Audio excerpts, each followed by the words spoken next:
Hello.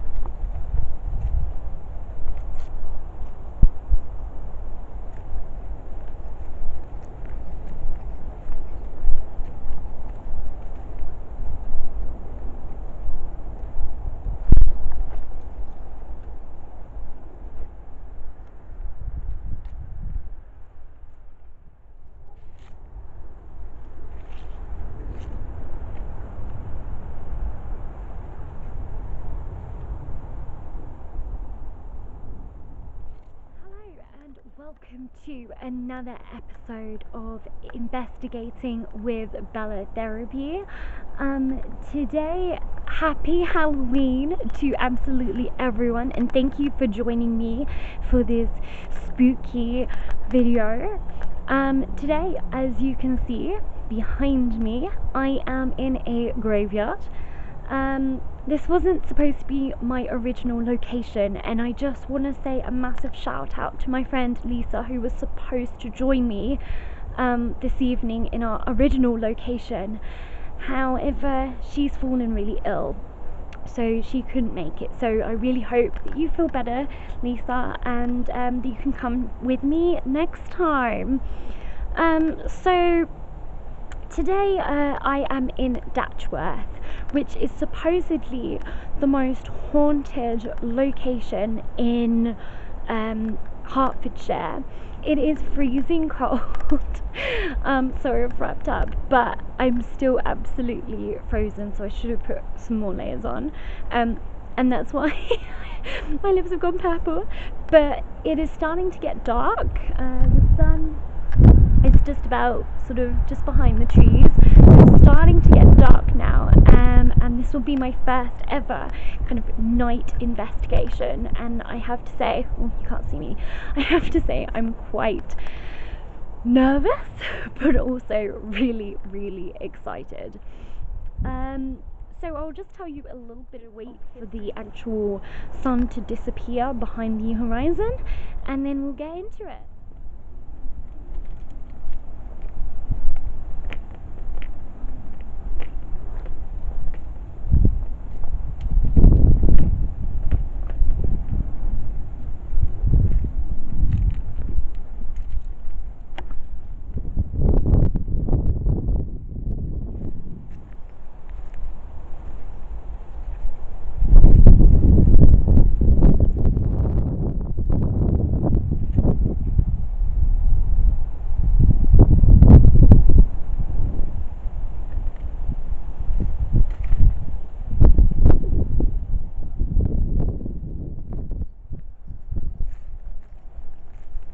There's a little hall over here, which is a part of the churchyard, and this is like a little town hall. Just see inside, sort of. It's a bit too much glare. The history about the church that is kind of behind me is that this is called the All Saints Church and in Datchworth, and it is also known as the Witch's Hat Church because of the fact that on the church roof it looks a bit like a witch's hat because it's kind of really pointy. See what I mean?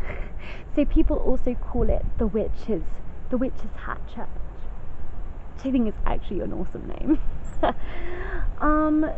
apparently this is supposed to be haunted, and they think that this church was built back in the sort of the 12th century, and it was dedicated to Saint Mary Magdalene, who is the patron saint of women, and also the patron saint of like repentant sinners, and sexual temptation, as well as, well, loads of things. She's basically like loads of things. And the ghost sort of hunting or ghost story legend attached to this church behind me is that people will like walk through here when they're walking their dogs, because there is a public footpath that actually goes through the church, which is kind of behind me, and then goes out into behind me this big field. And so the legend is, or what people say, is that when they are walking their dogs here, they have reported when they walk through here, they've reported the sound of like chattering, as if something is there. When they walk through at night with their dogs also go really funny. The other thing that's supposed to kind of happen is that there's like an oppression here. So like you walk into the graveyard at night and you just feel really like oppressed, or just like a sensation that you're just not very happy. And then, yeah, like dog walkers have experienced their dogs just like running away, getting all aggressive, and then and a woman also says that she saw kind of like shadow figures when she was here at night, with just shadows just like dancing on the gravestones. That's what she meant. So it'll be really interesting to see. So the sun is very much disappearing now. Soon I'll have to turn my little night light on, and I will have to use my new camera, which I'm very excited about. So this is my old camera. I just thought I would do B-roll footage with this one, and kind of get started with this one. But this is my old camera, and then I'll get my new camera, and hopefully I've figured out how to work it, so hopefully I won't come here and then have like nothing to show you guys because I forgot to press record, which would be great.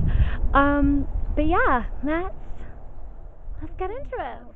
This place is that there's about 1,500 people now living here. It's quite big. But the reason it's kind of been given the most haunted village in Hertfordshire title is the fact that there's three sort of main locations. There's here at the church, but then there is also two other locations, and basically there was a murder that took place of William, can't remember his second name. Oh no, William. Hopefully it will come back to me. Basically, he was a highwayman, and he had a gang that worked around here. And the gang basically robbed the entire area. And when they were robbing, they would obviously go around to different villages and stuff, but they came across a merchant who was walking through the woods near here, and as he was walking, they attacked him and obviously stole all his goods. And the legend goes that he then got attacked, like really, pigeons are going, he got attacked really badly, to the point of the fact that he was in a very bad shape. He managed to get home, and his uncle was there, and his uncle was so angry that his nephew had been attacked. So they both then went, and the story goes that they went to get their revenge. And what they did was they found the highwaymen and the gang of highwaymen, including William. What was his second name? It begins with C. Anyway, it's fine. I will remember it eventually. So they basically, what they did was they went and they found them, and then they murdered William. And actually, within the village itself, there is kind of like a little memorial to kind of show where that took place. And there's kind of like I don't think it's a stone memorial, but it's like a wooden memorial, and it just shows basically where William was murdered. And apparently people say that they hear voices, they hear angry, like they feel angry, like near this sort of memorial. So that's kind of like another thing that is kind of why this place is so famous or renowned. Even actually back in I think it was 2021, April 2021, you know, there's been reports. So it's very interesting to me, because some places you go to, like for example Pluckley that I went to, which has the mantle of being one of the most haunted locations in England, they haven't had anything really since the 1980s, whereas this has something very recent. Now that always kind of fascinates me a lot more, which is why I kind of wanted to come here. And then also Clibben, that was his name. Clibben, that's it. And actually, no, oh my god, so I got his name completely wrong. It's not William, it's Walter Clibben. And he was also known as the Pie Man, but he was the highwayman that used to rob around here. And that is also where basically, or why, sorry, this place is so haunted. Kind of little story attached to this place, which is the most significant. I mean, they think there's about 20 ghosts here in total, which is a lot, and actually that would be Pluckley, as they have a total, I think, of like 12 or 15, I think. Don't quote me on that, you might want to check. But the last sort of location here that is very interesting to me is a road called Rectory Road, or Rectory Lane, sorry. And this is kind of one of the little country roads that lead back out of Datchworth. And apparently there's sightings, or like reports, if you like, of people going along this road at night, and then feeling like, again, they'll be walking their dogs or something, and then they'll be feeling like there's a massive vehicle like behind them. So then they go, obviously, and they turn around, or they go to move into the hedge, and there's like no vehicle. People have also reported sort of hearing things and hearing the sound of hooves and a cart, as if a cart is being drawn. And the legend goes that that used to be the main road from this church here. That used to be the main road from the church to here, and people would cart basically the dead bodies along that road. And the legend goes that actually there was a body of a